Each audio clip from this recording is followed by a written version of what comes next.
Good evening everyone, good evening. देखो, notebook में आप लोगों ने 10 पॉइंट्स लिखे क्या? सबसे पहले कंफर्म करो। बिल्स ऑफ एक्सचेंज के लिए नोटबुक बनाई है ना सब लोगों ने? तो उसमें सबसे पहले आप लोगों ने क्या लिखा? 10 पॉइंट्स। 10 पॉइंट्स लिखने के बाद ये आप लोग सबसे पहले लिख दो, ताकि बार बार मुझे ये आपको याद दिलाना नहीं पड़े। Right this study of bills of exchange. ये जो बिल्स ऑफ एक्सचेंज की पढ़ाई है उसको 3 पार्ट्स में डिवाइड किया। फर्स्ट पार्ट इज थियरी, जिसमें से आपको 2 मार्क्स के ऑब्जेक्टिव्स आएंगे। सेकंड पार्ट इज स्पेसिमेन, जिसमें आपको 5 मार्क्स का एक स्पेसिमेन आएगा ऑब्जेक्टिव के तौर पे, और 10 मार्क्स फॉर प्रॉब्लम। ये कहीं भी लिख दो, फिर इसको मिटा देता हूँ। फिर आज हम लोग सबसे पहले प्रैक्टिस करेंगे ड्यू डेट्स की, how to calculate due dates. And calculation of due date is a very important task. Online student सुन पा रहे हैं मुझे? दिखाई दे रहा है?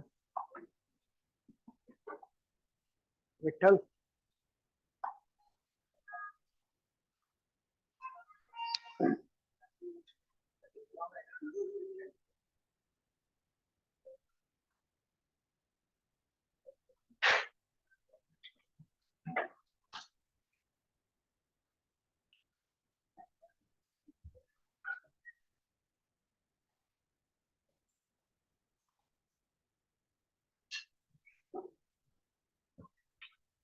व्हाट्सएप ग्रुप पे पिछले 3 लेक्चर्स को 4 लेक्चर्स में कन्वर्ट करके मैंने भेजा था। जिसने जो भी मिस किया है, आई होप कि उसने वो देख लिया होगा। लेकिन अगर नहीं देखा होगा तो फिर आपका लिंक मिस हो जाएगा। पढ़ाई का लिंक एक बार टूट गया ना, फिर पढ़ने में मन नहीं लगेगा। पिछला सिखाया हुआ जब तक आपके दिमाग में बैठेगा नहीं, आप उसको पढ़ोगे नहीं, आपको आगे समझ में नहीं आएगा। You have to keep in touch. Remember, you have to keep in touch.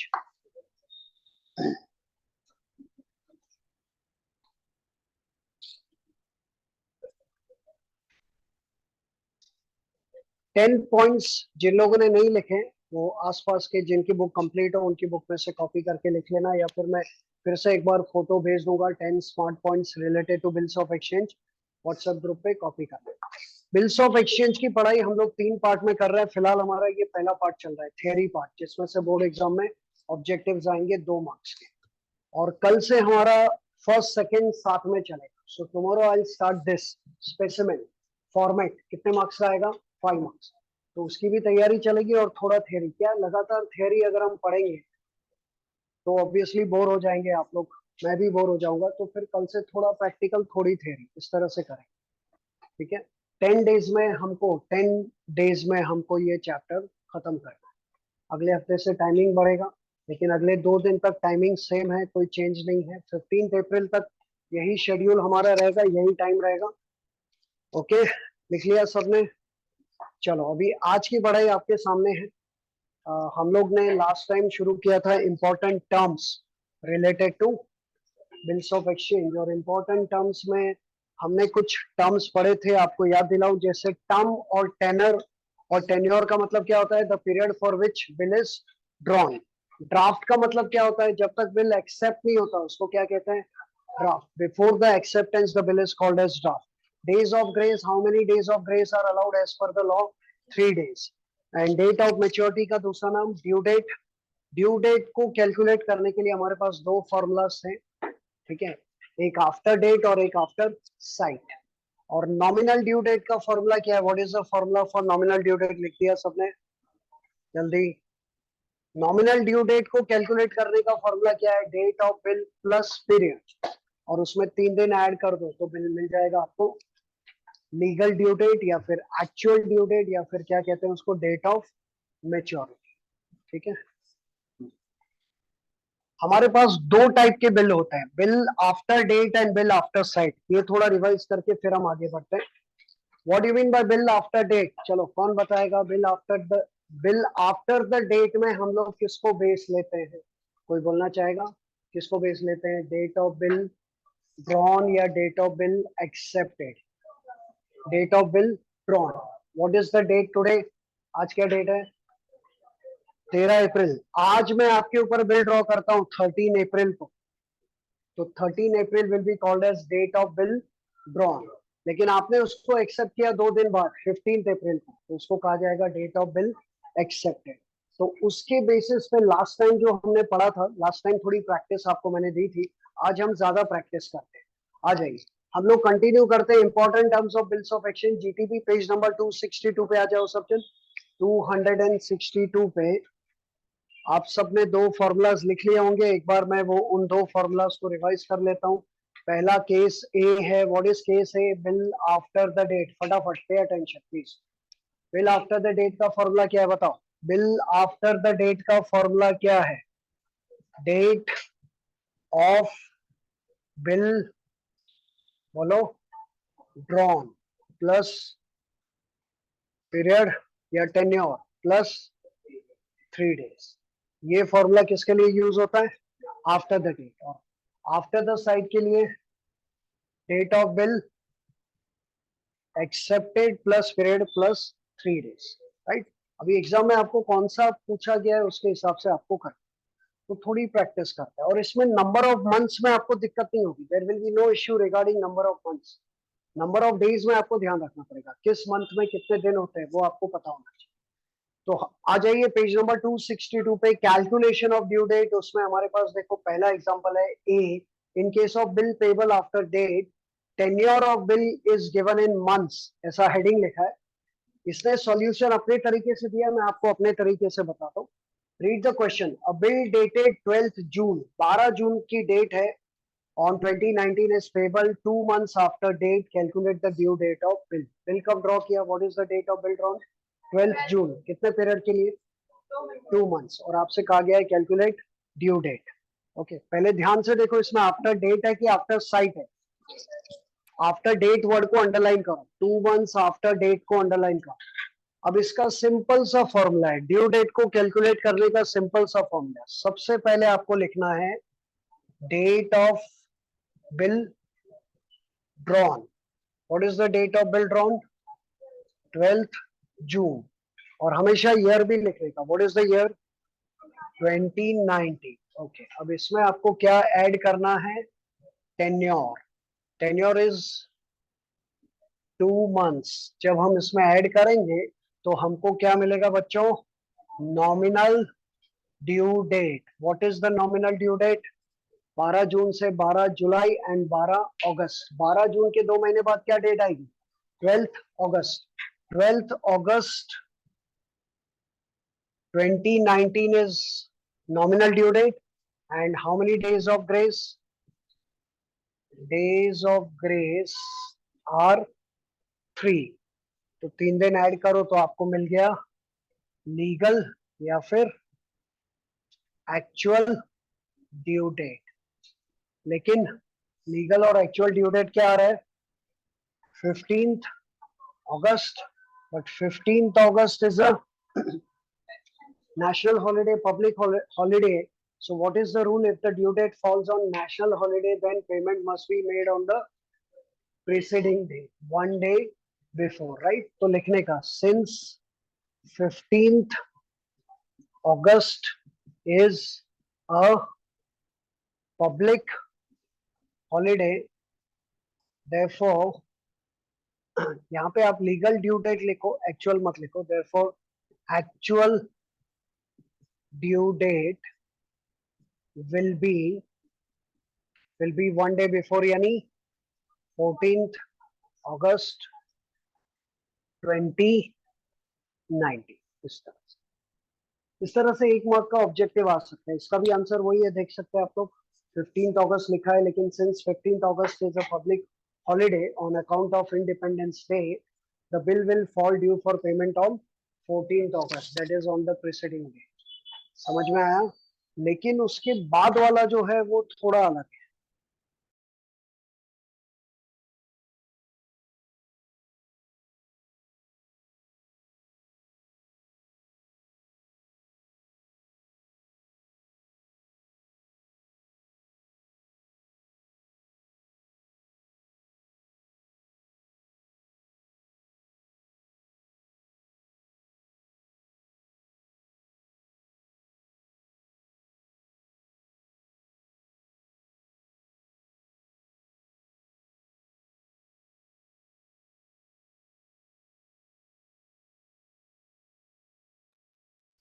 6:35 के बाद मैं लॉक कर दूंगा, कल से जो भी लेट आएगा बाहर खड़े। क्लियर? उसके नीचे देखो, tenure of bill is given इन क्या लिखा है, डेज। अब मुझे बताओ कौन से मंथ में कितने दिन होते हैं, एक एक करके बताओ। मैं पूछूंगा ऐसे लाइन से नहीं। February 28 कब, if it is not leap year, and 29 leap year. ये साल जो चल रहा है 2023 लीप ईयर है? अगस्त, अगस्त 31, जुलाई 31, जून, जून सब 31, हाँ, जून 30, अप्रैल 30, मार्च 31।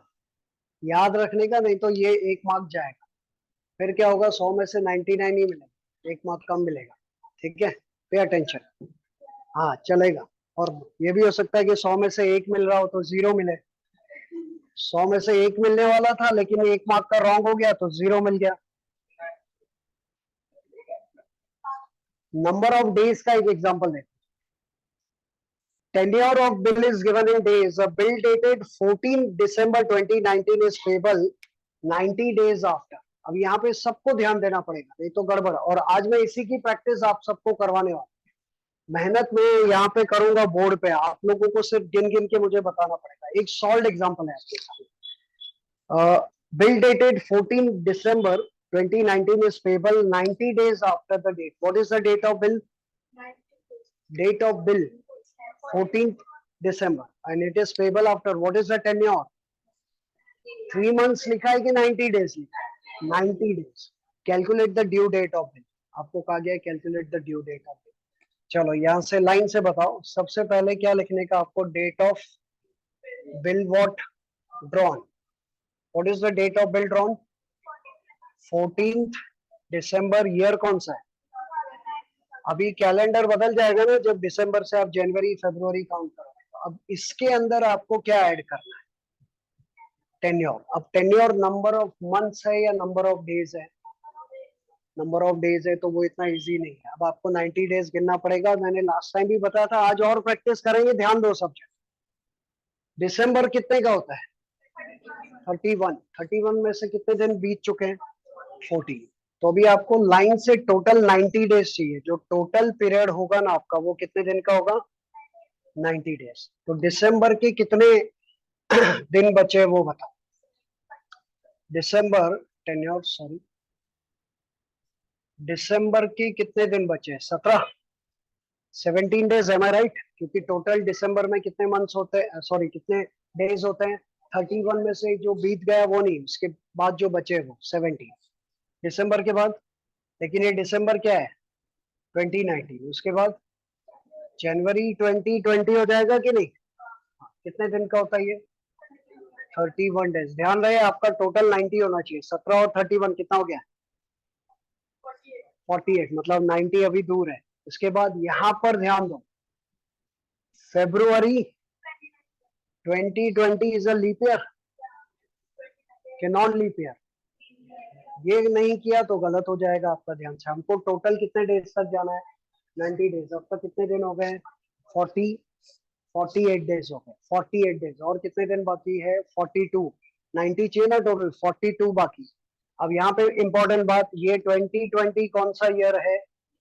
लीप ईयर है। तो फिर यहाँ पे आप कितने दिन लेंगे? 29 डेज। अगर इसके अलावा और कोई साल होता तो यहाँ पे कितने डेज लेते आप? 20।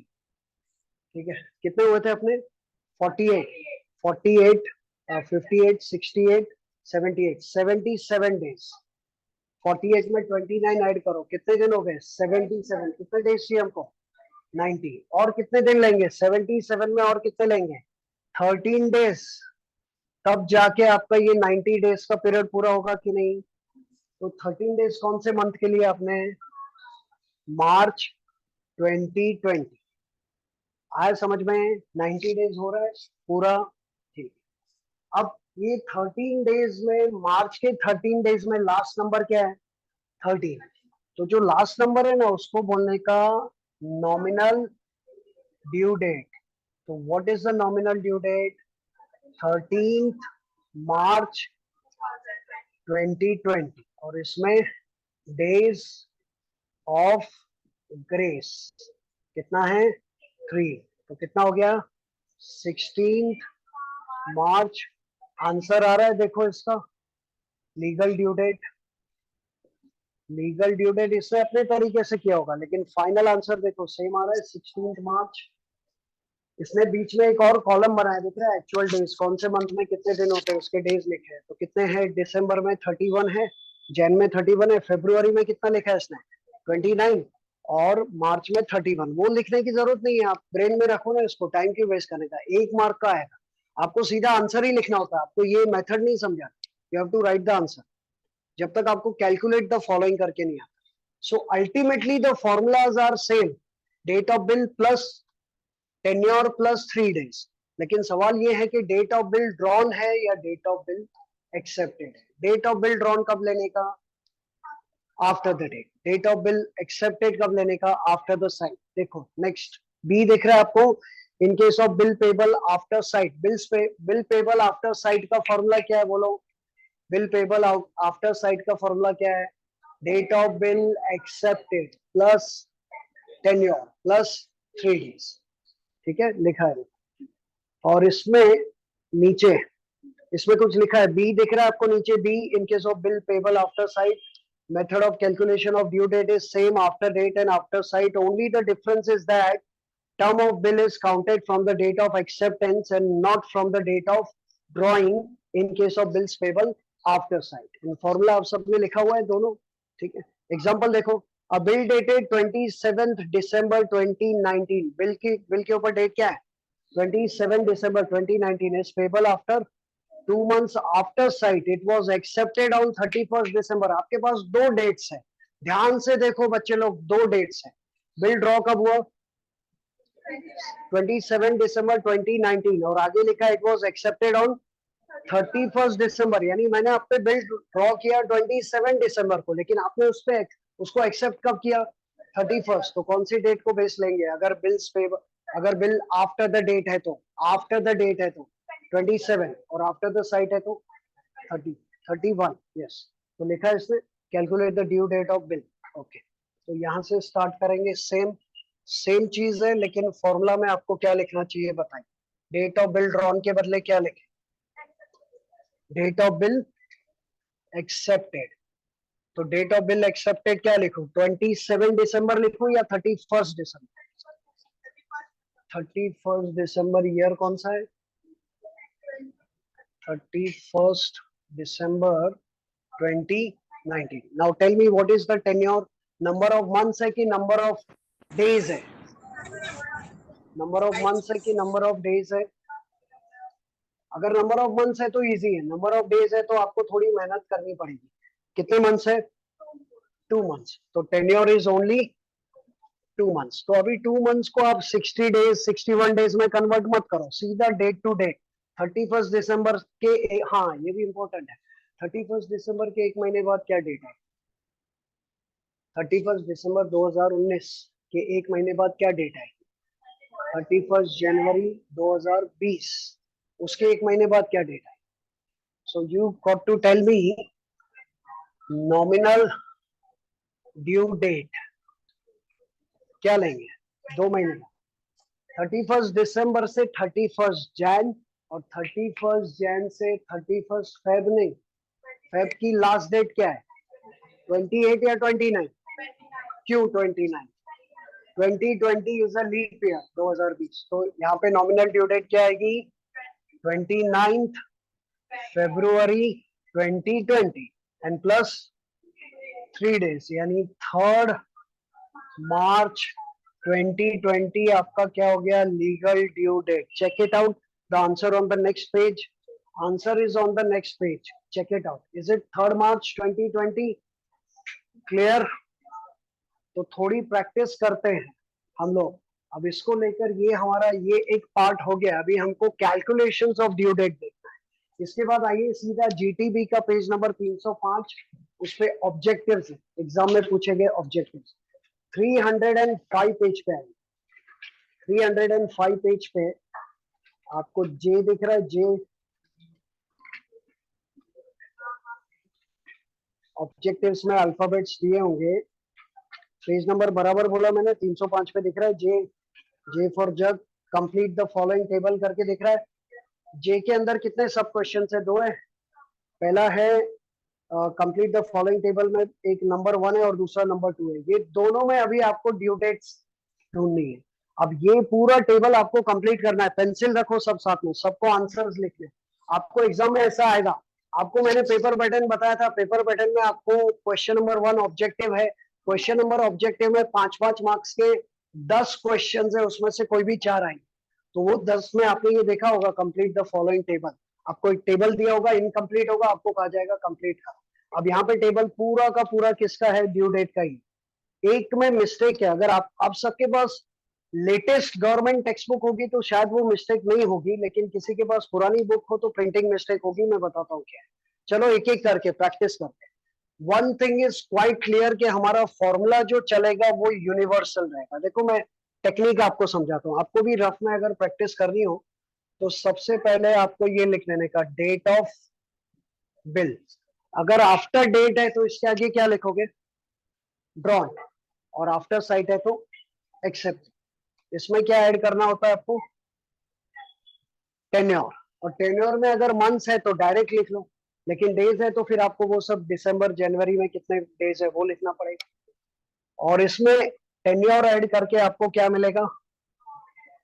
Nominal due date. और इसमें ये भी फिक्स है, plus days of grace how many? 3, ये भी फिक्स है। तो जो आंसर आएगा उसको क्या कहेंगे आप? Legal due date. ये फॉर्मेट बना के आप इसको सॉल्व कर सकते। ठीक है, एक एक क्वेश्चन हम पढ़ेंगे, यू नीड टू कॉन्सेंट्रेट। पहला, डेट ऑफ ड्रॉइंग क्या है? 30 जनवरी 2019, 30 जनवरी 2019। और एक्सेप्ट कब किया? 1 फरवरी 2019। और क्या लिखा है? 60 days. Underline the word after date, उसको जरूर अंडरलाइन करो। ठीक है, I am asking you once again, what is the date of bill drawn? 30 January. And what is the date of bill accepted? 1 Feb. अब किसको बेस लेना है, 30 जनवरी या 1 फेब? 30 जनवरी, क्योंकि क्या है? आफ्टर डेट है। और ये समझ में आ गया? ठीक है, तो क्या लिखेंगे यहाँ पे? Date of bill, date of bill drawn क्या है? Date of bill drawn 30 January 2019। ठीक है, नो इशू। अब उसके बाद टेन्योर में क्या है? नंबर ऑफ मंथ्स है कि नंबर ऑफ डेज है? नंबर ऑफ डेज है तो थोड़ा रिलैक्स रख लेगा, नंबर ऑफ मंथ्स है तो फटाक से हो जाएगा। कितने डेज है? अच्छा, 2 मिनट के लिए बताओ, अगर 60 डेज को आप ऐसे मंथ में कहे तो नॉर्मली कितने मंथ्स होते हैं? 2 मंथ्स। आप ऐसे ही जरा एक चीटिंग करके 2 मंथ्स में ड्यू डेट ढूंढ के बताओ। इसके 1 महीने बाद, 30 जनवरी के 1 महीने बाद, मंथ्स में पूछ रहा हूं मैं, मंथ्स में। 30 जनवरी के 1 महीने बाद क्या डेट है? 30 फेब। फिर से वही लास्ट डेट 20, ये 2019 है, it is not a leap year. 2019 is not a leap year. तो 30 जनवरी के 1 महीने बाद क्या डेट आई? 28 फेब। और फिर 1 महीने बाद क्या डेट आई? 31 मार्च। और फिर आपको उसमें 3 डेज ऐड करने। लेकिन यहाँ पे क्लियरली नंबर ऑफ डेज दिया है, तो अभी नंबर ऑफ डेज में बताओ एक एक करके। बिल कब ड्रॉ किया है? 30 जनवरी। आपको कितने टोटल डेज चाहिए? 60 डेज। हाँ, आता मला सांगा, जनवरी का कोई दिन बचा है? अभी मैं ईयर नहीं लिखूंगा क्योंकि ईयर बदलने वाला नहीं है, कैलेंडर बदलेगा क्या? हाँ, दिसंबर होता तो दिसंबर से जैन में जाते तो कैलेंडर बदल जाता। ठीक है, जनवरी के कितने दिन बचे? ओनली 1। जनवरी का 1 डे। ठीक है, अब फेब्रुवरी का बताओ, इंपॉर्टेंट। 28 डेज। 1 डे जनवरी, फेब्रुवरी का 20, मार्च 31 डेज। कितने हुए ध्यान से देखो? हो गए 60 डेज। 60 डेज कंप्लीट, पक्का? ओके, तो अभी जो आप 31 डेज ऐड कर रहे हो उसमें मार्च का लास्ट नंबर क्या है? तो 31 March is your nominal due date plus 3 days, यानी 3 April 2019. Do we have the answer? Column blank. Yes. Due date में क्या लिखो? 3rd April 2019. देखो 3rd April 2019. बैक साइड आपको सारे आंसर्स दिए हैं. अगर मेरे पे भरोसा नहीं है तो देखो पीछे से ढूंढ.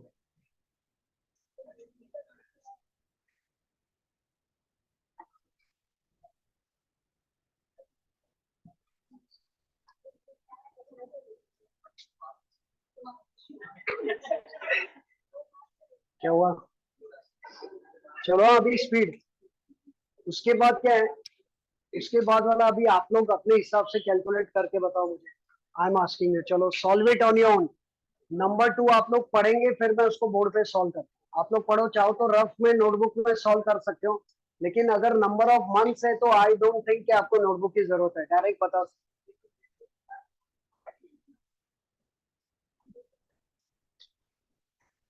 मुझे सीधा आंसर चाहिए. नंबर 2. चल देख क्वेश्चन नंबर 2. हाँ वो देख देख के बोलेगा. मिटा उसको, मिटा और फिर से लिख. सबसे पहले पढ़ना है आफ्टर डेट है कि आफ्टर साइट है. आफ्टर डेट है कि आफ्टर साइट है, उसके बाद सब देखो. मन से तुरंत आंसर रेडी चाहिए जल्दी.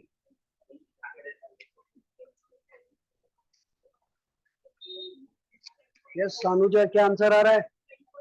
लिखा हुआ है कि कैलकुलेट किया? किया. ऑनलाइन में किसी ने किया हो तो बताओ.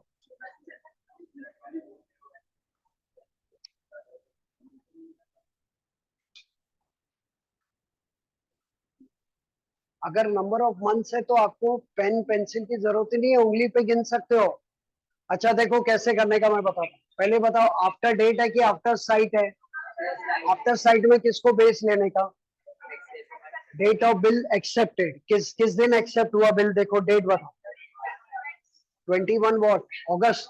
तो 21 अगस्त में आपको कितने मंथ्स ऐड करने? 3 मंथ्स. 21 अगस्त के बाद 21 सितंबर, 21 अक्टूबर और 21 नवंबर. तो 3 महीने ऐड करोगे तो 21 November is the nominal due date, और उसमें 3 दिन ऐड करो. 24 नवंबर. ईयर कौन सा है? 2019. बराबर है. 24 नवंबर 2019. नंबर ऑफ मंथ्स के लिए आपको लिखने की जरूरत ही नहीं होनी चाहिए, डेट टू डेट चलने का. नंबर ऑफ डेज में थोड़ा लिखना पड़ेगा.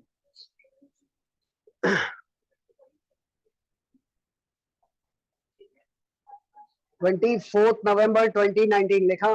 चलो उसके बाद वाला करो अभी तुरंत. Third number 3. मंथ्स वाले तो आप लोग कर ही सकते हो, डेज वाला मैं आपको बता.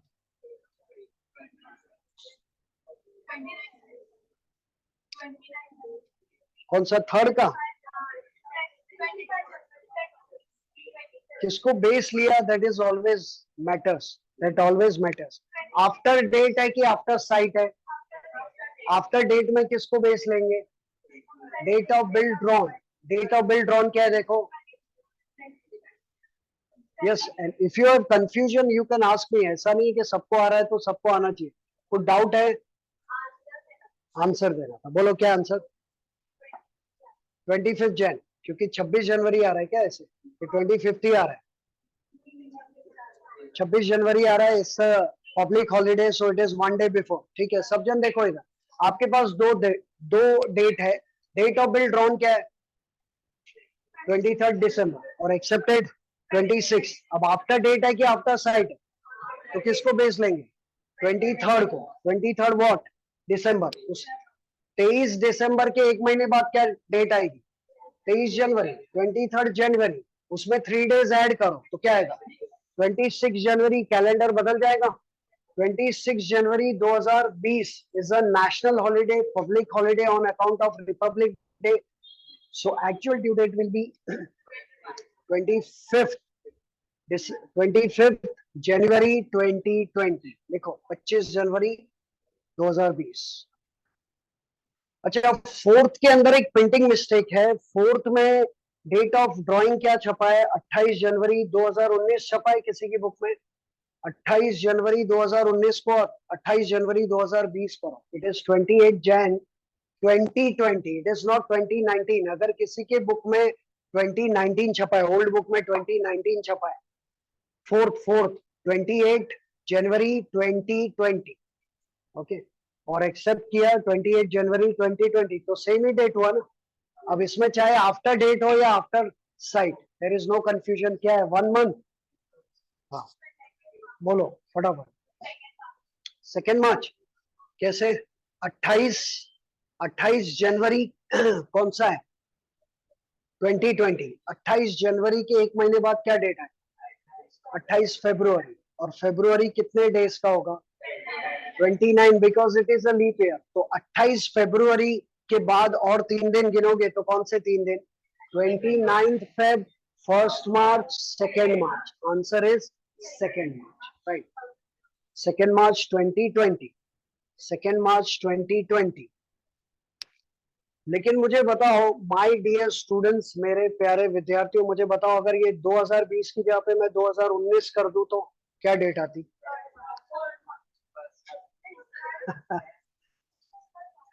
तो 28 पे ही महीना पूरा होता। 28 जनवरी के एक महीने बाद 28 फरवरी, तो उसके बाद 1 मार्च, 2 मार्च, 3 मार्च। ड्यू डेट क्या होती? 3 मार्च। गड़बड़ करूं ना का, ठीक है। आ जाओ नीचे। Question number 2। क्वेश्चन नंबर 2 में आपको 2 डेट्स पूछी है। इसने बोला है नॉमिनल ड्यू डेट ढूंढो और एक्चुअल ड्यू डेट, ठीक है। अब इसमें डेज वाला है पहला, देखिए आप लोग कर पाते हो कि नहीं। चलो बताओ, डेट ऑफ ड्रॉइंग क्या है? 3 जनवरी 2020। लीप ईयर है क्या? जल्दी बोलो। 3 जनवरी 2020, 2020 लीप ईयर है। और डेट ऑफ एक्सेप्टेंस है 5 जनवरी, और टेन्योर क्या है? 45 डेज, ठीक है। सब क्लियर हो गया। आफ्टर डेट है कि आफ्टर साइट है? हो गया। एक बाकी है क्या उसमें? बहुत जल्दी बोला आपने, फटाफट बोलने का। फिर से आ जाओ ऊपर, एक क्वेश्चन रह गया, सॉरी। क्वेश्चन नंबर 5वां रह गया। डेट ऑफ ड्रॉइंग क्या है? 30 जून। एक्सेप्टेड 2 जुलाई। क्या है? 45 डेज आफ्टर डेट। चलो बताओ क्या लिखना है पहले, आफ्टर डेट है कि आफ्टर साइट है? तो डेट ऑफ बिल ड्रॉन क्या है? जल्दी बताओ। 30 जून। ईयर कौन सा है? 2019, ठीक है, हो गया। अब टेन्योर नंबर ऑफ मंथ्स है कि नंबर ऑफ डेज है? How many days? 45 डेज। ये कौन सा मंथ है? जून पूरा हो गया। जून 30 का ही होता है। अगर जून 31 का होता तो एक दिन बचता, लेकिन जून का एक भी दिन नहीं। तो आपको जो टेन्योर चाहिए टोटल कितने डेज का चाहिए? 45 डेज। जून के बाद जुलाई के कितने दिन? 31 डेज, ठीक है। और इसमें कितना ऐड करेंगे तो 45 आएगा? 14। तो जुलाई के बाद अगस्त के कितने दिन? 14 डेज। हो गए 45 डेज, खत्म। अब बोलो नॉमिनल ड्यू डेट क्या है? ये नंबर देखने का। अगस्त में कितने दिन है? 14। तो लास्ट नंबर क्या है? नहीं पहले, हाँ, पहले ये खत्म करो फिर आज, नहीं तो कंफ्यूजन होगा। नॉमिनल ड्यू डेट क्या है? 14 अगस्त। 14। अच्छा, नॉमिनल ड्यू डेट को भले ही नेशनल हॉलिडे हो, उसमें 3 दिन ऐड करोगे तो चेंज हो जाएगा, इसलिए कंफ्यूजन नेशनल हॉलिडे का, पब्लिक हॉलिडे का नॉमिनल ड्यू डेट पे नहीं होना चाहिए। मतलब अगर नॉमिनल ड्यू डेट 15 अगस्त भी होता तो 3 दिन ऐड करके क्या हो जाता? 18 अगस्त। तो 18 अगस्त तो नेशनल हॉलिडे नहीं है, ये ध्यान रखना। तो what is the nominal due date? 14 August 2019। इसमें 3 दिन ऐड करो, 17 अगस्त 2019। आंसर में लिख लो 17 अगस्त 2019। ऊपर ऊपर ऊपर 5वां एक छूट गया है, सॉरी। मेरे चश्मे को भी नंबर बढ़ रहे हैं ना, इसलिए दिखता नहीं है। मेरे आंखों के साथ मेरे चश्मे का भी नंबर बढ़ रहा है।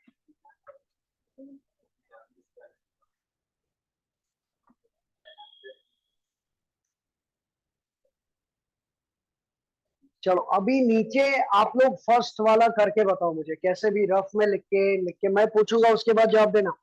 पहले कोई भी बीच में बोलेगा नहीं, जिसको जैसे भी सॉल्व करना है। देखो आपके सामने ये टेक्निक है, नंबर ऑफ डेज है, आफ्टर डेट है, आफ्टर साइट है। 2 डेट्स आपको ढूंढनी है, नॉमिनल ड्यू डेट और actual due date. Solve it on your own, दिमाग लगाओ और सॉल्व करो।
ठीक है, किसी का नॉमिनल ड्यू डेट हुआ, नॉमिनल ड्यू डेट क्या आ रहा है?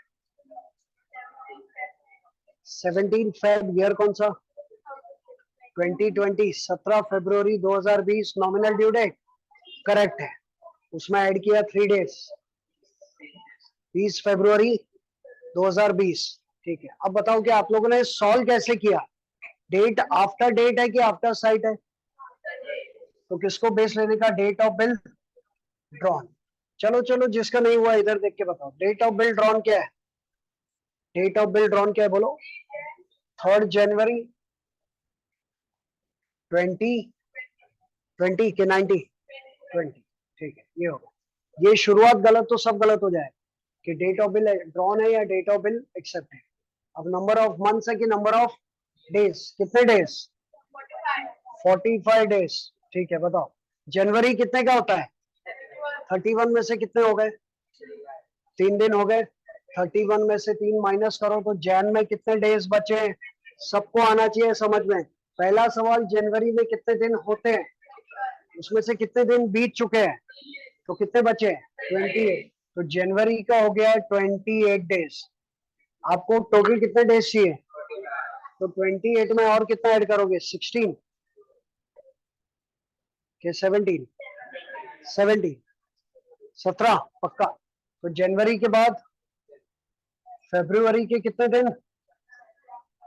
17, 17 डेज ऐड करोगे, हो गया 45। ठीक है, अब 17 डेज में फेब का 17 लास्ट नंबर है, तो नॉमिनल ड्यू डेट क्या हुआ? 17 फरवरी 2020। इसमें ऐड करो 3 दिन, हो गया 20 फरवरी 2020। क्लियर? चलो अगला, नेक्स्ट। नेक्स्ट में 4 मंथ्स है, डायरेक्ट डायरेक्ट 4 मंथ्स डायरेक्ट एक साथ बताओ। पहले बताओ आफ्टर डेट है कि आफ्टर साइट? सबका इन्वॉल्वमेंट चाहिए, सबका पार्टिसिपेशन चाहिए, ऐसे नहीं चलेगा। कोई आगे रह जाएगा, पीछे रह जाएगा। अगर कोई पीछे रह जाएगा मुझे बोलो, आई विल वेट। किसी को कोई डाउट है, नहीं कर पा रहा है, ask me after the lecture, class के बाद रुको, मैं समझा दूं। लेकिन जब मैं जहां पे हूँ वहां पे आप सब लोग मेरे साथ रहोगे तो ही समझ पाओ। चलो बताओ, क्वेश्चन नंबर 2 में आफ्टर डेट है कि आफ्टर साइट है? आफ्टर साइट में आपके पास 2 डेट है, 9 अप्रैल और 12 अप्रैल। किसको बेच लोगे? 12 अप्रैल को बेच लोगे। 12 अप्रैल 2019 नंबर ऑफ डेज है कि number of months? Number of months direct बता सकते हो। 12 अप्रैल के 1 महीने बाद 12 मई, 12 जून, 12 जुलाई, 12 अगस्त। 12 August is the nominal due date. लिखो 12 अगस्त 2019, nominal due date 12 August 2019। But dear students, 12 अगस्त 2019 में अगर आप 3 दिन ऐड करते हो, 12 अगस्त में 3 दिन ऐड करते हो, फिर से आ जाता है नेशनल हॉलीडे। क्या आता है? 15 अगस्त। तो 15 अगस्त के 1 डे पहले क्या लिखने का? 14 अगस्त। लिखो 14 अगस्त 2019। ठीक है, समझ गए? इसीलिए तो प्रैक्टिस करवा रहा हूँ। एक सम में 2 सम में क्लियर नहीं होता, आप प्रैक्टिस करते करते आपका दिमाग खुलेगा। अच्छा, थर्ड के अंदर प्रिंटिंग मिस्टेक है, मेरे पास ओल्ड बुक है। थर्ड में डेट ऑफ बिल ड्रॉन क्या छपा है? 23 नवंबर 2019 और एक्सेप्टेड 23 नवंबर 2019 ही है। दोनों सेम है? हाँ, दोनों सेम है। तो फिर आफ्टर डेट आफ्टर साइट मायने रखता है? नहीं। नंबर ऑफ डेज है कि नंबर ऑफ मंथ्स है? जल्दी जल्दी, both the date are same, tell मी।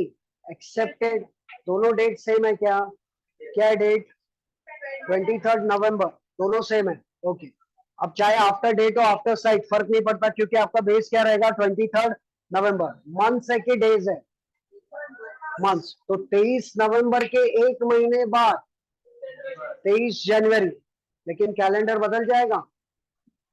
नहीं नहीं, दिसंबर है, 23 नवंबर है, गड़बड़। 23 नवंबर डायरेक्ट पहुंच गए। 23, 1 मिनट 23 नवंबर के 1 महीने बाद 23 दिसंबर, और उसके 1 महीने बाद 23 जनवरी 2020, और उसमें 3 दिन ऐड करो, 26 जनवरी। पहले 23 जनवरी कौन सा ड्यू डेट है? नॉमिनल। नॉमिनल ड्यू डेट लिखो 23 जैन, 23 जैन 2000, जो भी ईयर है वो लिख दो, 2020। 2019 नहीं, 2020, समझ में आ रहा है? नवंबर के बाद दिसंबर और जनवरी, जनवरी में कैलेंडर बदल गया। 23 जनवरी 2020 कौन सा है नॉमिनल ड्यू डेट? 23 जनवरी में 3 दिन ऐड करो, 26 जनवरी इज अ नेशनल हॉलीडे, तो अगेन 1 डे बिफोर। ये तो आने ही वाला है, 15 अगस्त या 26 जनवरी का आने ही वाला है एग्जाम, 1 मार्क का आईएमपी दे रहा हूँ, 1 मार्क। अगर 100 में से पास होने के लिए 35 चाहिए, तो 100 में से अगर 34 मिल रहे होंगे तो ये 1 मार्क आपको पास करवा देगा, बचा देगा, ठीक है? 25 जनवरी नेक्स्ट। उसके बाद अगेन नंबर ऑफ मंथ्स है, नो प्रॉब्लम। ध्यान से देखो, आफ्टर डेट है, आफ्टर साइट है।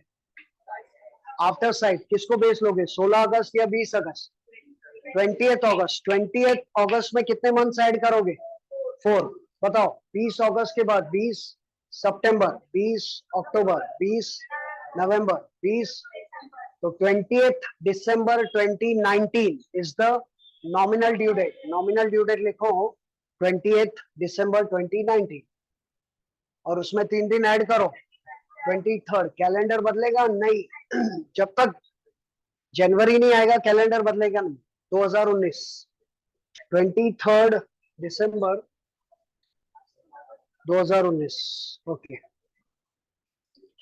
अभी लास्ट वाला आप लोग करो सब लोग। नंबर ऑफ डेज है, नो डिस्कशन। तो एक्सप्लेनेशन मांगूंगा ना, अभी एक्सप्लेन करना। सच में किया ना, सच में एक्सप्लेनेशन दे। देख आर्यन, इधर में लिखा है मैंने सब, तू बोलते जाना, मैं लिखते जाऊंगा। तूने सच में किया तो मुझे एक्सप्लेनेशन देना। Solve it, last one, solve it.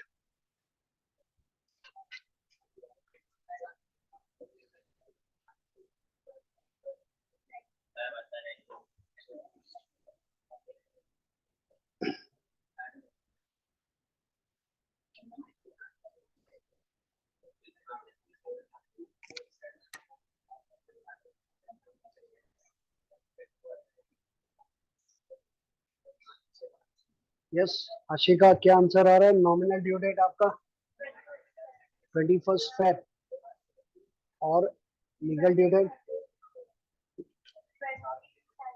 21 Feb 2019 बराबर। 21 Feb 2019 is the nominal due date plus 3 days। 24 Feb 2019।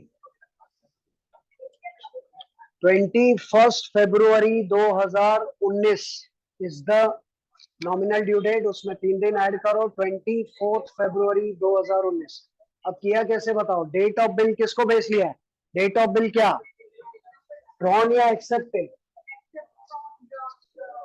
Date of bill drawn या एक्सेप्टेड, किसको बेस लिया है? ड्रॉन, क्योंकि क्या बोला है? After date. क्या है डेट ऑफ बिल ड्रॉन?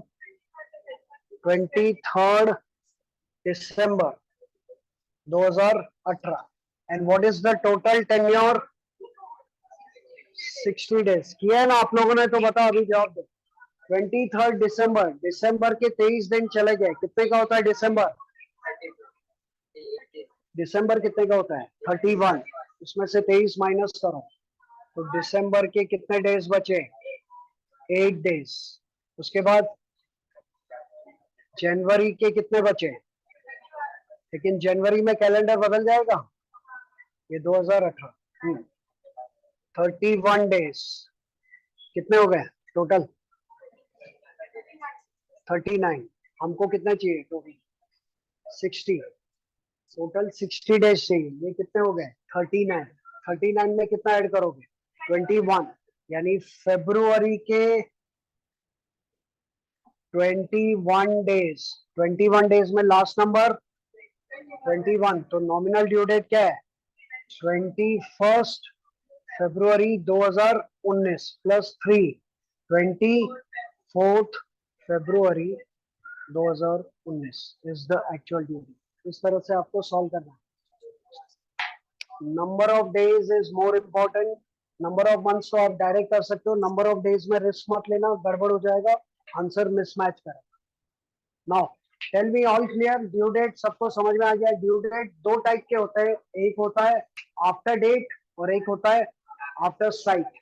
दो मेथड से आप ढूंढ सकते हो, और दो ड्यू डेट आपको पूछा जा सकता है, नॉमिनल ड्यू डेट और actual due date. Which due date is more important? Actual. Nominal due date 3 दिन ऐड करने के पहले होता है, 3 दिन ऐड करने के बाद आपको एक्चुअल ड्यू डेट। थोड़ा ब्रेक लेते हैं हम लोग 2-3 मिनट का, और उसके बाद कुछ थियरी और है जो हम कंटिन्यू करते हैं। Let's have a break for 3 minutes. 3 minute का ब्रेक ऑनलाइन स्टूडेंट्स।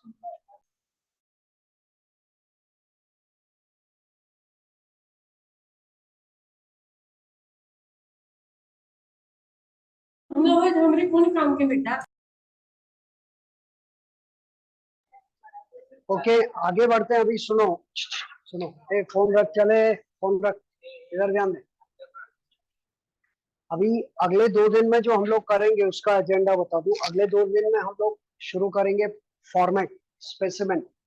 5 मार्क्स का आएगा, तो स्पेसिमेन में कल सिखाने वाला हूँ, बहुत इंपॉर्टेंट है, मिस मत करना। और स्पेसिमेन के साथ कुछ थियरी जो बची है वो भी हम पढ़ेंगे, इसलिए हम 2 से 3 लेक्चर में स्पेसिमेन थियरी सब खत्म करेंगे। उसके बाद हमारा प्रॉब्लम स्टार्ट होगा।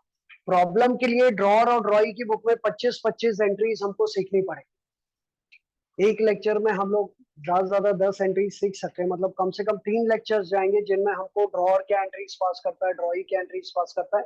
उसके बाद बोर्ड एग्जाम और गवर्नमेंट टेक्स्ट बुक में जो प्रॉब्लम्स दिए वो हम लोग फटाफट सॉल्व कर सकते हैं। So once you become with all the terminologies, all the terms, you know how to calculate due dates, and you know कि किसको डेबिट देना है किसको क्रेडिट देना है, उसके बाद कुछ भी पूछा जाए सब आप कर सकते हैं। लेकिन कहते हैं ना कंडीशंस अप्लाई, तो यहाँ पर भी कंडीशंस अप्लाई यही है कि पिछले दिनों जो भी आपको सिखाया गया है वो, और आने वाले कम से कम 6 लेक्चर्स, उनमें जो भी सिखाया जाएगा वो, अगर वो सब कुछ दिमाग में बैठा दोगे तो कहीं से कुछ भी, कितना भी डिफिकल्ट या टिपिकल प्रॉब्लम आए, आप लोग सॉल्व कर पाओगे, इस बात की गारंटी। लेकिन बात यही है कि ज्यादातर लोग जो है वो ये समझते हैं कि हम लोग सिर्फ मार्क्स के लिए पढ़ाई कर रहे हैं, तो बस इतना कर लेंगे मिल जाएगा। लेकिन बिल्स ऑफ एक्सचेंज आपसे बहुत पढ़वाएगा, वो आपको बहुत पढ़वाएगा, तो कहेगा आप ये सब पढ़ो, उसके बिना आपको नॉलेज भी नहीं मिलेगा और मार्क्स भी नहीं मिलेगा। आ जाइए पेज नंबर 263 पे। 262 पे लास्ट हमने ड्यू डेट पढ़ लिया। हम आगे बढ़ रहे हैं, हम लोग पढ़ रहे हैं टर्म्स, राइट? तो 263 पे नेक्स्ट टर्म कौन सा है बताओ? 263 पे, 263 पे कौन सा है अगला टर्म? होल्डर। होल्डर है क्या? होल्डर क्या, जिसमें हम लोग बल्ब डालते हैं या ट्यूबलाइट का, वो होल्डर नहीं, उसको होल्डर बोलते हैं, बराबर है। लेकिन देखो होल्डर में दो वर्ड्स आपको दिख रहे हैं, नंबर 5 और 6। हाँ, बाद में क्लास के बाद दिखाता हूँ। 5 और 6 ध्यान से देखो। नंबर 5 क्या है? होल्डर। और नंबर 6 क्या है? Holder in due course. दोनों समझा दूंगा, ध्यान देना। चलो 2 दिन पहले, 3 दिन पहले के एग्जाम्पल पे जाते हैं। आप मेरे दुकान पे आए थे और आपने मेरे दुकान से स्टेशनरी खरीदी थी, कितने की? 20,000 की। और आपने कहा था sir I will make the payment after 2 months. मैंने कहा ठीक है, तो मुझे ये लिख के दो कि 2 महीने बाद आप मुझे पैसा दोगे, और मैंने आपके ऊपर बिल ड्रॉ किया। मैं क्या बन गया? ड्रॉर। आपने बिल एक्सेप्ट किया, आप क्या बन गए? ड्रॉई। साइन करके मुझे दे दिया, बिल मेरे पास है, तो मैं होल्डर। होल्डर मतलब, होल्डर उसको कहते हैं जो डिजर्व करता है कि बिल में लिखा हुआ पैसा उसको मिले। वो बंदा जो डिजर्व करता है कि बिल में रखा हुआ पैसा उसको मिले, और वो बिल अपने पास ही रखता है, किसी और को नहीं देता, तो मैं होल्डर हूँ। The person who holds the bill is called as holder. टिक करो और पढ़ो। Holder, any person who is in possession. Any person who is in possession. Possession मतलब धारण करना, जो होल्ड करता है ना, possession of bill of exchange, and is entitled in his own right to receive the amount. He is entitled to receive that amount. Am I entitled to receive this amount? Mention in this, yes. Entitled का मतलब क्या होता है? हकदार। यानी वो बंदा जिसके पास बिल का पोजेशन भी है और वो उसमें लिखे गए पैसे का हकदार भी है, वो कौन? होल्डर। तो आपने एक्सेप्टेड लिख दिया, अभी मैंने इस बिल को रख दिया, मैं किसी को नहीं दूंगा, जब तक ड्यू डेट नहीं आती मेरे पास ही रहेगा। हमारा जो एग्जाम्पल चल रहा है, मुझे बताओ, अभी आप लोग शायद ज्यादा अच्छे तरीके से बता पाएंगे। ये बिल मैंने आपके ऊपर कब ड्रॉ किया था? ओरिजिनल डेट थी 10 अप्रैल। 10 अप्रैल को मैंने इसके ऊपर आपके ऊपर बिल ड्रॉ किया था, कितने मंथ्स के लिए? 2 मंथ्स। तो 10 अप्रैल को बिल ड्रॉ किया था, लेकिन आपने इसको एक्सेप्ट किया 12 अप्रैल को, ठीक है। अब 2 महीने का बिल है, मुझे दोनों एग्जांपल में बताओ, अगर ये बिल आफ्टर डेट है तो ड्यू डेट क्या होगी? अगर मैंने पहले सवाल को दिमाग में आने दो, समझो। अगर अगर ये बिल आफ्टर डेट है तो ड्यू डेट क्या होगी? आप बेस किसको लोगे? आपने जो आंसर दिया 10 अप्रैल को आप बेस लेंगे। मेरा सवाल है ड्यू डेट क्या होगी? आपने बोला 10 अप्रैल। 10 April is the date of bill drawn, उसको बेस लेंगे, राइट है। तो 10 अप्रैल से बोलो 10 मई, 10 जून प्लस 3 डेज 13 जून। और अगर अगर आफ्टर साइट है तो 13 में 2 ऐड कर दो, 15 जून। 12 अप्रैल को बेस लेंगे, ठीक है। अब मैं ये 13 जून तक ये बिल किसी को नहीं दे रहा हूँ, अपने पास ही रख रहा हूँ, और मैं 13 जून को खुद आपके पास आके बोलूंगा कि ला भाई पैसा दे। तो मैं कौन? होल्डर। कौन? होल्डर। समझ गए? हाँ। अब केस को चेंज करता हूँ, ध्यान से सुनना, केस को चेंज कर रहा हूँ एक एक करके। ये जो आपको ब्लू कलर का छोटा सा फिक्सचर दिखाई दे रहा है, मान लो कि ये मेरी बैंक है। ऑनलाइन वालों को भी दिखा दूंगी, ये मान लो मेरी बैंक है, ठीक है। मेरा इस बैंक में अकाउंट है। बिजनेसमैन बैंक में कौन सा अकाउंट खोलता है? Current account. Silence, don't create nuisance, यहाँ पर फिर डिस्टर्ब होता है बच्चों को। मेरा बैंक में अकाउंट है और मैं मेरे उस बैंक का रेगुलर कस्टमर हूँ। अच्छे संबंध है मेरे बैंक मैनेजर्स और सभी मेरे फ्रेंड्स की तरह, लेकिन ऐसा नहीं कि फ्री में पैसा दीजिए, क्योंकि रेगुलर विजिट करते तो हमारी सबसे दोस्ती हो जाती है। Informal relation, formal relation, informal बन जाता है। I am the regular customer of my bank. अब हुआ ये कि मैंने तो ये बिल आप पे ड्रॉ कर दिया, आपने कहा एक्सेप्टेड। अब आप मुझे पैसा कब दोगे? डेट क्या है? 10 अप्रैल को बेच लिया तो डेट क्या है? 13 जून। और 12 अप्रैल को बेच लिया तो 15 जून, लेकिन पहला ही बेच लेते हैं तो 13 जून। 13 जून के पहले ही मैं आपके पास ये बिल लेके आऊंगा और बोलूंगा पैसा दे, तो आप दोगे? नहीं, क्योंकि ये स्टैम्प पेपर पे है, कॉन्ट्रैक्ट है। तो मैं आपके पास ड्यू डेट के पहले पैसा नहीं मांग सकता। तो ऐसे में मैं किसकी मदद लेता हूँ? मेरी बैंक की। और मैं मेरे बैंक के पास जाके बोलता हूँ, बैंक ये देखिए बिल है, इसके हिसाब से मुझे पैसा कब मिलने वाला है? 13 जून। और आज डेट है, आज की डेट ले लो, what is the date today? 13। आज 13 अप्रैल है और 13 जून को अभी कितने महीने बाकी हैं? 2। और मुझे 13 अप्रैल आज का, आज मुझे पैसे चाहिए अर्जेंटली। तो एक काम करो, ये बिल आप ले लो। किसको दे रहा हूँ बिल? और मुझे पैसा आज का आज दे दो। तो मैं ये बिल बैंक को देता हूँ, बैंक मुझे 20,000 में से 2 महीने का ब्याज काट के पैसा दे। 20,000 के ऊपर मान लो महीने का 100 रुपया, तो 2 महीने का 200 रुपया काट के 19,800 रुपया मुझे मिल गया। और बैंक ने 200 रुपया क्यों काटा? क्योंकि बैंक ब्याज काटेगी, इंटरेस्ट काटेगी। अब ये बिल किसके पास है? बैंक के पास। अब जब 13 जून आएगा तो आपके पास पैसा लेने कौन आएगा? बैंक आएगा, मैं नहीं आऊँ। तो बैंक बन गया holder in due course. Bank is the holder in due course. मतलब ये नेगोशिएबल इंस्ट्रूमेंट है, पता है ना आपको। तो ये मैं किसी को भी क्या कर सकता हूँ?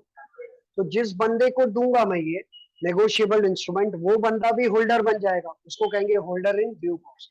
ओरिजिनली मैं कौन हूँ? होल्डर। लेकिन वही होल्डर वो बिल किसी को ट्रांसफर कर देता है। ये मैंने बैंक को दिया। दूसरी तरफ इधर मेरा कोई क्रेडिटर है जिससे मैंने ये बुक्स खरीदी। आपके सामने ये बुक्स है आप लोग की स्टडी मटेरियल। ये मैंने जिससे खरीदी वो कौन है? मेरा क्रेडिटर, सप्लायर बोलते हैं उसको। मुझे उस सप्लायर को 13 जून को 20,000 रुपए देने हैं, उसी सप्लायर को, क्योंकि 20,000 की बुक्स। तो आपसे मुझे 13 जून को 20,000 मिलने वाले हैं, और वही 20,000 मैं किसको दूंगा? मेरे सप्लायर को।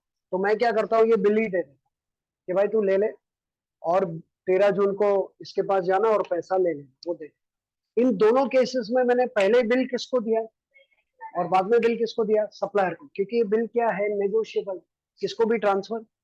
और जब हम किसको ट्रांसफर करते हैं तो ड्रॉई को इन्फॉर्म करते हैं कि ड्रॉई मैंने ये बिल बैंक को दिया है या मैंने ये उसको दिया है, और वो पैसा लेने आएगा उसको दे देना। ये सब बिल पे लिखा होता है, वो फॉर्मेट में सिखाऊंगा कल आने का, तो आपको देना पड़ेगा। तो ये दोनों केसेस में कौन है? Holder in due course. तीसरा और एक केस, 13 जून को मैं यहां पर नहीं हूं, मैं गांव में हूँ, तो मैंने मेरे दोस्त को बोला कि ये बिल रख और 13 जून को उसके पास जाके पैसा ले लेना। तो मैंने अभी मेरे दोस्त को अपॉइंट किया as my agent, he is my agent. तो क्या हुआ, फिर आप उसको पैसा दे दोगे। तो जब किसी थर्ड पर्सन को बिल दिया जाता है तो वो बन जाता है होल्डर इन ड्यू कोर्स। समझ गए? फटाफट पढ़ते हैं। होल्डर इन ड्यू कोर्स का मतलब क्या लिखा है? A holder in due course is a person who obtains a negotiable instrument. Bank obtains what? Negotiable. Supplier obtains negotiable. My friend obtains negotiable. और वो negotiable instrument क्यों दिया जाता है? उसके तीन केसेस, या तो फॉर वैल्यूएबल कंसिडरेशन, या तो हमें उससे कुछ मिलने वाला है। कंसिडरेशन का मतलब पता है? Return, something in return. जैसे मैंने इसको क्यों दिया ये 20,000 का, इधर राइट साइड पे मेरा सप्लायर है, मैंने उसको ये क्यों दिया? क्योंकि मुझे उससे क्या मिला? बुक्स। मैंने बैंक को ये क्यों दिया? क्योंकि मुझे उससे एक किस्म का लोन मिला। समथिंग इन रिटर्न, जब हमें सामने वाले से कुछ मिलता है ना, उसको क्या बोलते हैं? कंसिडरेशन। क्या बोलते हैं? कंसिडरेशन। या तो किसी कंसिडरेशन के लिए, या फिर गुड फेथ। मेरे दोस्त को क्यों दिया मैंने? फेथ में ना, कि यार मैं हूं नहीं, ठीक है, तो मेरे बदले जाना और उसके पास से पैसा ले लेना। So it is given to my friend in good faith. आप गांव जाते हो, अपने घर की चाबी पड़ोसी को देते हो इन गुड फेथ। गांव से आने के बाद वो घर पड़ोसी का नहीं हो जाता, पता चला उसने नाम पे करवा दिया, ये बात। और तो इन गुड फेथ हम वो किसी को देते हैं, तो वो क्या बन जाता है? होल्डर इन ड्यू कोर्स, या फिर बिफोर मेच्योरिटी। और ये जो भी हम देते हैं बिफोर मेच्योरिटी देते हैं। What is the maturity? 13 जून, उसके पहले। अब ये बिल मैं ए हूं, मैंने ए ने बी को दिया, बी ने सी को दिया, सी ने डी को, कितने भी लोगों में ये बिल घूम सकता है, because it is a negotiable. तो वो बंदा जो इस बिल को एज अ नेगोशिएबल इंस्ट्रूमेंट हासिल करता है, चाहे वो किसी कंसिडरेशन के रूप में या चाहे वो गुड फेथ में, लेकिन बिफोर मेच्योरिटी, उसको कहते हैं holder in due course. Is that clear? आगे टिक करते जाऊं। टाइप्स ऑफ बिल, ये आज के लिए लास्ट टाइप्स ऑफ बिल हम पूरा करते हैं, और उसमें भी एक बाकी रखेंगे, स्टार साइन। क्या नहीं का टाइम दिया है? थोड़ा लेट का टाइम दे, 8 बजे के बाद स्टार साइन करो। हम लोग ने जिसको जिसको बाकी रखा है वहां पे हमने स्टार साइन किया है। हाँ, पढ़ते जाते हैं। टाइप्स ऑफ बिल, सबसे पहला टिक करो ट्रेड बिल, सेकंड पे करो स्टार, ये बाद में करेंगे। अकोमोडेशन बिल, अकोमोडेशन बिल नाम भी बड़ा अजीब है, लेकिन इसके बारे में हम चर्चा नहीं करेंगे, एंड में। जैसे मैंने जो भी स्टार साइन करवाए वो आपको एंड में बताऊंगा। अकोमोडेशन बिल सिलेबस में नहीं है। उसके बाद क्या है? इनलैंड बिल टिक करो, फॉरेन बिल को टिक करो, और a bill is further classified into after date bill, after sight bill, and bill payable on demand और एट साइट। ये सब टिक करो। खाली बाकी क्या रखेंगे हम? अकोमोडेशन। क्या बोलेंगे? अकोमोडेशन। अकोमोडेशन, एक्चुअली अकोमोडेशन का मतलब होता है आवास। होटल में क्या होता है? हम अकोमोडेशन लेते हैं, होटल में ठहरने की व्यवस्था होती है, उसको क्या कहते हैं? अकोमोडेशन। सहारा, किसी का सहारा लेना, किसी का आसरा लेना, आसरा बोलते हैं ना हिंदी में, उसको अकोमोडेशन कहते हैं। कि इनको अकोमोडेट कीजिए, यानी इनको सहारा दीजिए, इनको हेल्प कीजिए। लेकिन यहाँ पे सहारा नहीं देना, यहाँ पे कुछ और है, जब आएगा तब हम देखेंगे। चलो टिक करते एक एक करके। पहला क्या है? Trade bill. आप मेरे दुकान पे आए थे, आपने क्या खरीदा था? Goods, stationery. यानी आपके मेरे बीच में क्या हुआ? Buying and selling of goods and services, तो वो ट्रेड बिल हो गया। ट्रेड बिल उसको कहते हैं जिसको ड्रॉ करने से पहले दो लोगों के बीच में क्या होता है? Buying and selling. अच्छा, अगर ना मैंने आपको 20,000 का गुड्स बेचा और ना ही 20,000 का गुड्स आपने मेरे से खरीदा, और मैंने इस पे लिखा 2 मंथ्स के बाद आप मुझे 20,000 रुपया दो और मैं आपके पास आऊंगा, तो आप उसको एक्सेप्ट करोगे? नहीं, क्योंकि बिल को एक्सेप्ट करने के पहले आपके और मेरे बीच में डेटर और क्रेडिटर का रिलेशन क्रिएट होना चाहिए। और डेटर क्रेडिटर का रिलेशन कब क्रिएट होता है? जब ट्रेड होता है, buying and selling. A bill of exchange which is drawn by a creditor on his debtor with valuable consideration. Consideration समझ गए? Something in return is known as trade bill, and it is a bill drawn and accepted for genuine trade transaction. ये वो bill है जिसको draw किया जाता है और एक्सेप्ट किया जाता है किसके लिए? For genuine trade transaction. क्या वाकई में आपके और मेरे बीच में लेन देन हुआ था? यस। किस बात का? स्टेशनरी का, इसीलिए मैंने लिखा। लेकिन अकोमोडेशन जो सिलेबस में नहीं है उसमें ऐसा ही होगा। अकोमोडेशन में ना मैंने आपको गुड्स बेचा ना आपने गुड्स खरीदा, और फिर भी बिल लेके आ गया, और आपने लिख दिया उस पे एक्सेप्टेड। सोचिए ऐसा होना चाहिए, फंस जाओ। लेकिन अकोमोडेशन में ऐसा होता है, उसको हम बाद में पढ़ेंगे। इनलैंड बिल की बात करते हैं। इनलैंड का मतलब होता है विद इन द कंट्री। एकदम सिंपल है, ध्यान से सुनो। अगर ड्रॉअर ड्रॉअर महाराष्ट्र में है और ड्रॉई गुजरात में है, तो क्या दोनों इंडिया में है? हाँ। तो with in the same country अगर ड्रॉअर और ड्रॉई है, वो बिल जो एक ही देश में ड्रॉ किया जाता है, एक ही देश में एक्सेप्ट किया जाता है और एक ही देश में पे किया जाता है, उसको बोलते हैं इनलैंड बिल। उसके नीचे कौन सा बिल है? फॉरेन। अगर ड्रॉअर इंडिया में है और ड्रॉई जापान में है, या ड्रॉअर ड्रॉअर जापान में या ड्रॉई इंडिया में, दोनों अलग अलग कंट्रीज में, और पेमेंट किसी और कंट्री में, तो उसको फॉरेन बिल का। पहले इनलैंड बिल को टिक करो। A bill of exchange which is drawn between two parties that are located or reside in the, क्या लिखा है? Reside in the same country. दोनों parties, both the parties are living in the same country and thus are made payable in the same country is known as inland bill of exchange. And foreign bill of exchange, a bill which is drawn in one country and made payable in another. बहुत बार board exam में पूछा गया, answer in one word, answer in one word में पूछा गया, देखेंगे। So bill drawn in one country and made payable in another country is known as foreign bill. For example, a bill drawn in India and is made payable in Australia or vice versa. या फिर draw किया Australia में and payable in India. It is called as foreign bill. तो main ये चार types है। पहला बोलो कौन सा? ट्रेड, दूसरा अकोमोडेशन, तीसरा इनलैंड बिल, एक ही देश के अंदर, और फॉरेन। ये चार है। लेकिन जब ये बिल ड्रॉ किया जाता है, चाहे ये चारों में कोई भी बिल हो, तो उस बिल के ऊपर लिखी गई बातों के हिसाब से ये बिल के तीन टाइप्स है, जिसमें से पहले दो आपको पता है। और देखो नीचे लिखा है a further classification of bill of exchange. क्या है पहला? After date bill. After date bill किसको कहते हैं? जिसमें किसको बेस लेते हैं आप? Date of bill drawn. After sight, date of bill accepted. पहले दो पता है। आफ्टर डेट बिल में क्या लिखा है? After date bill is payable at a fixed period, the due date of bill is calculated from the date of drawing and grace period of 3 days are allowed in these bill. 3 days are allowed. Okay. After sight bill क्या होता है? The due date of bill is calculated from the date of acceptance and grace period of 3 days are allowed. लेकिन आपको याद है तीसरा मैंने बताया था ऑन डिमांड। ऑन डिमांड, जब मांगू तब पैसा चाहिए, जब मांगूंगा तब, या उसका मतलब है एट साइट।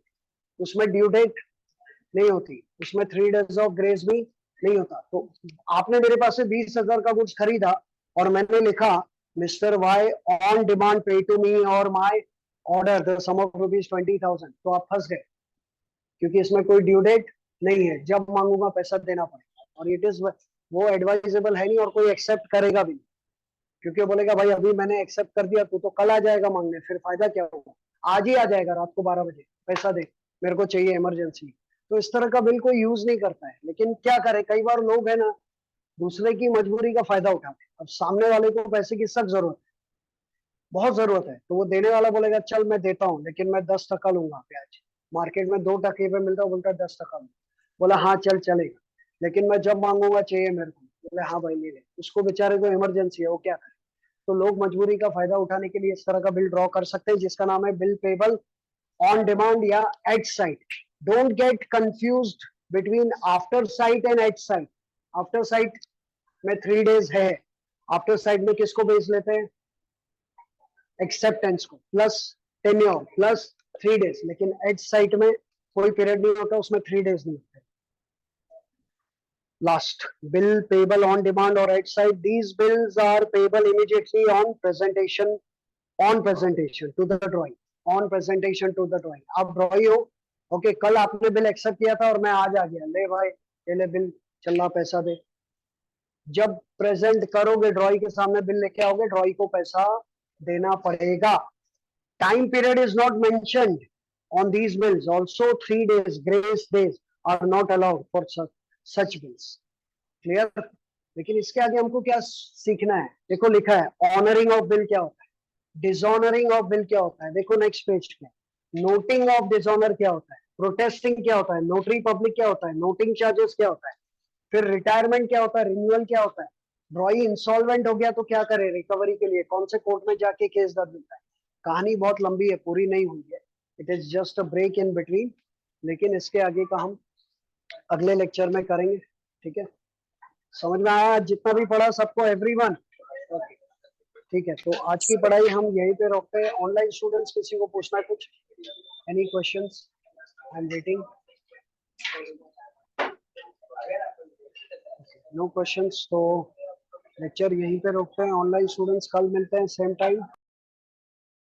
Okay sir.